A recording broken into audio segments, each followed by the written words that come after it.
Hello everyone, welcome to another video on Scottish history, and today is a wacky one. It encompasses colonialism, get-rich-quick schemes, illnesses, Spaniards, and disease. This is the Darien Scheme. Scotland forever! William Patterson was born in Tynwald in Dumfriesshire in 1658, and throughout his life he grew up to be a prominent Scottish trader and banker, and was a founder of the Bank of England. He made his first fortune through international trade throughout the Americas and West Indies, but upon returning to his native Scotland, he sought out to make a second fortune with a scheme of massive proportion. His plan was to create a link between East and West, which would command the trade of the two great oceans of the world, Atlantic and Pacific. In 1695, Patterson helped to set up the Company of Scotland, trading to Africa and the Indies in Edinburgh, to establish an entrepot of the Isthmus of Darien, the narrow neck of land separating North and South America, now known as modern-day Panama. It was claimed that the company would prosper through foreign trade and trading with natives, and was promoted Darien as a remote spot where Scots could settle. Patterson had immediately seen the potential of Darien as a location of a trading colony due to its lucrative position near the Pacific markets and Atlantic markets, making it a hugely expensive business since all merchant ships had to make the hazardous trip around the Cape Horn of the southern tip of South America. This added months to the journey, and the ships involved had a high chance of being lost at sea. If a colony could be established at Darien, goods could be ferried from the Pacific across Panama to the Atlantic and to Europe and Africa. Basically, overall, speeding up the trade effort between Atlantic and Pacific and making it a whole lot safer and more efficient.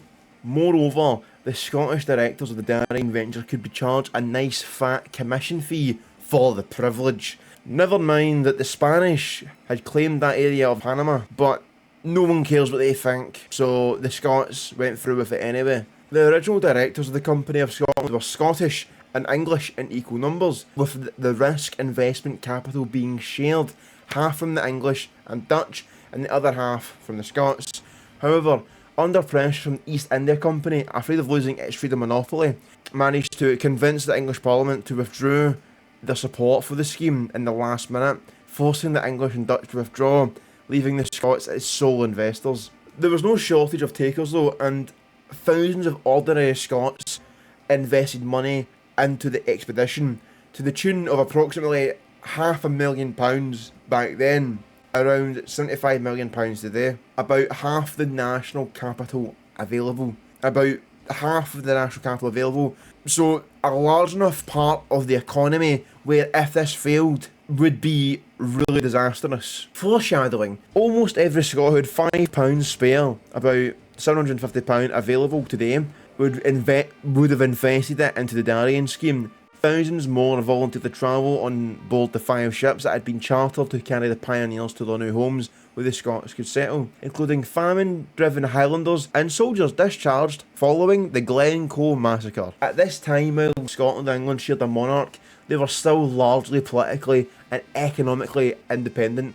The scheme was intended to secure a wider market for Scottish traders, as under the English Navigation Acts, Scotland was deemed as a foreign country, incapable of participating in the trading privileges of England. These acts blocked Scottish merchants from accessing England's colonial trade and made ventures like the Darien one of the few ways to compete. Interest in the scheme was universal, that during only a few years an extensive Darien literature came into existence. Following the preparation of vessels and the purchase of supplies, the first expedition, numbering some 1,200 colonists and seamen, set sail at the end of July 1698 with sealed orders which were not opened until Madeira was reached.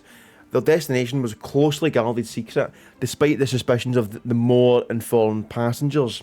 Darien was reached on the 4th November 1698, began to fortify the area by installing cannon fortifications and erecting Fort St Andrew. Close to the fort they began erecting huts, and they called this New Edinburgh, and they began to also clear land to grow yams and maize. The colony was officially named New Caledonia, and here's the flag. It looks oddly communist. One colonist, Sir John Dalrymple, states in his memoirs, on the other side of the harbour there was a mountain a mile high, on which they placed a watchhouse which, in the rarefied air of the tropics, gave them an immense range of prospects to prevent all surprise. To this place it was observed that the Highlanders often repaired to enjoy the cool air and to talk of the friends whom they had left behind. The colonists issued a proclamation declaring freedom of trade and of religion, sent friendly messages to the Spanish government and entered into negotiations with the natives to purchase the land. News of their safe arrival and settlement in the Isthmus arrived at Edinburgh on the 25th of March and was widely celebrated. The colony enjoyed a untroubled beginning in the cool seasons, as shown in the draft letter from William Patterson at Fort St Andrew, and dated 11th April 1699, and MS Gen 1685, and asked that if there is any excess of funds, the directors of the company should send me the reminder of if such goods as you see, good arms, ammunition, provisions are staple commodities here.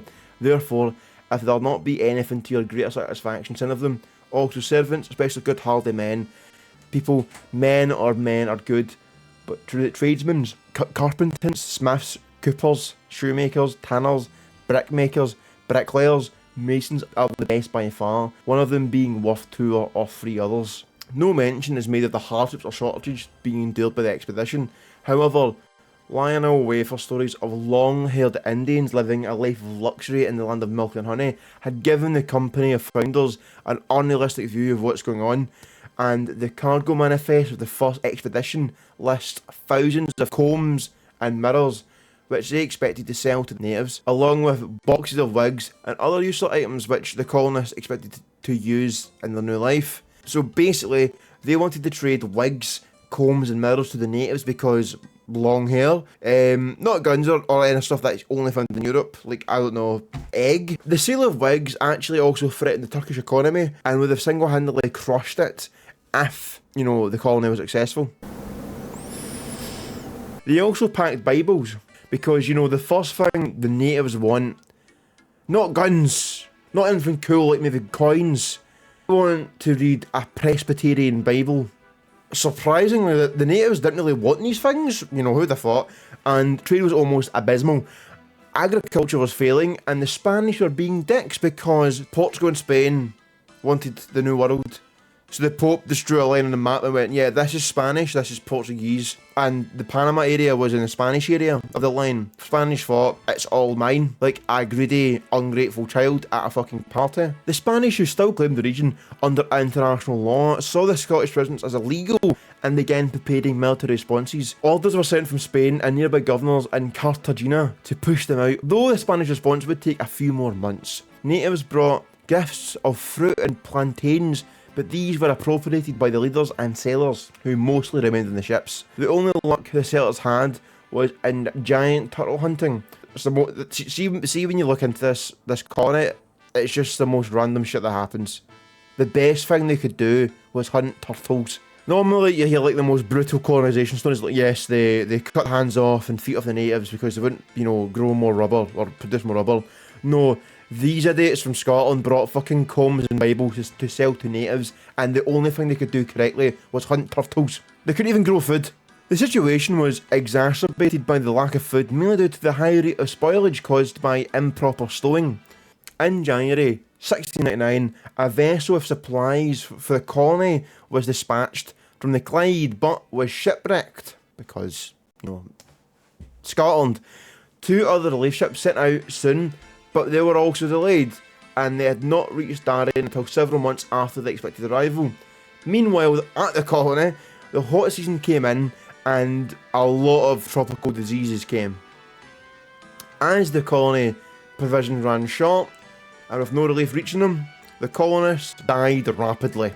Before the collapse of the colony was known, a second expedition of 4 ships had set sail from Rothsay Bay. Once again, the number of colonists was around 1,200, and by all accounts, around 160 members of the second party died on the voyage alone. Despite the ships docking at Montserrat for supplies, they were refused both water and food by the governor, acting under instructions received from England to the effect that the Darien colony was illegal because they were coping Upon their arrival, the second colonists found their worst fears realised. Equipped solely to relieve an existing colony, the position was made even more precarious than the original expedition.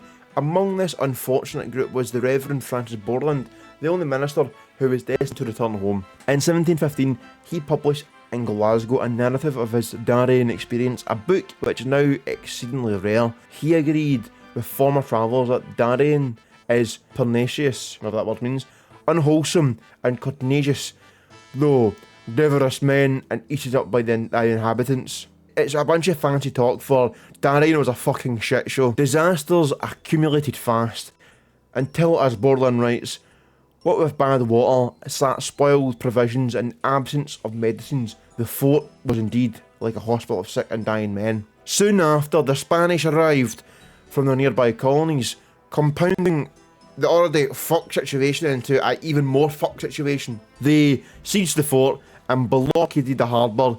The Spanish commander, seeing their conditions, was a bit generous and offered an easy term of surrender, agreeing to help them on their ways if they left their guns and ammunition and promised to not come back to the land. Barely 300 of the colonists were fit for duty by this time and desperate at a rate of 16 per day. After 4.5 harrowing months, the ships were boarded and the Company of Scotland, trading to Africa and the Indies, quit Darien for the final time. Misfortune still followed, however. Many died on the ship going home on the voyage. Fever broke out, and one of the ships sprang a leak and had to be run into the ground at Cartagena, where she was sold. Another was wrecked near Jamaica, and some 250 died of disease on the other ships on the voyage between Darien and Jamaica. The remaining ships again sailed for England, but the rising sun was lost off Charleston with about 140 colonists. How many survivors of the two expeditions reached England is not known, but there are very few, some saying not much more than 30. And so ended the great Darien colonialism scheme. Only one ship returned out of the total 16 that had originally set sailed, and only a handful survived the journey. Scotland had paid a terrible price, with more than 2,000 lives lost, and a large part of their economy being gone, with, the investments of £500,000 at that time. The economy was almost bankrupt. William Patterson himself returned from Darien sick and disgraced. His wife died during the expedition. Even more, tragedy to this man's life now. And he was expelled from the Company of Scotland. Though once hailed as a financial genius, he spent his final years lobbying for closer union of England, believing it was the only way to recover from the catastrophe. How can I not say this? I'm having a bad day with English today. I'm having a hard time reading this script. I don't know why. It is widely believed that the Dairen Scheme crippled the country's economy to that much of an extent it triggered the dissolution of the Scottish Parliament and led to the 1707 Act of Union of England. As part of the Act of Union, England agreed to pay Scotland around £400,000 and 10 shillings, known as the equivalent, to compensate the investors who had lost their fortunes. They're only missing about 100,000, but who cares? It's not like they made it worse. But yeah, that's about it. So yeah, like, subscribe, and goodbye. That's my job.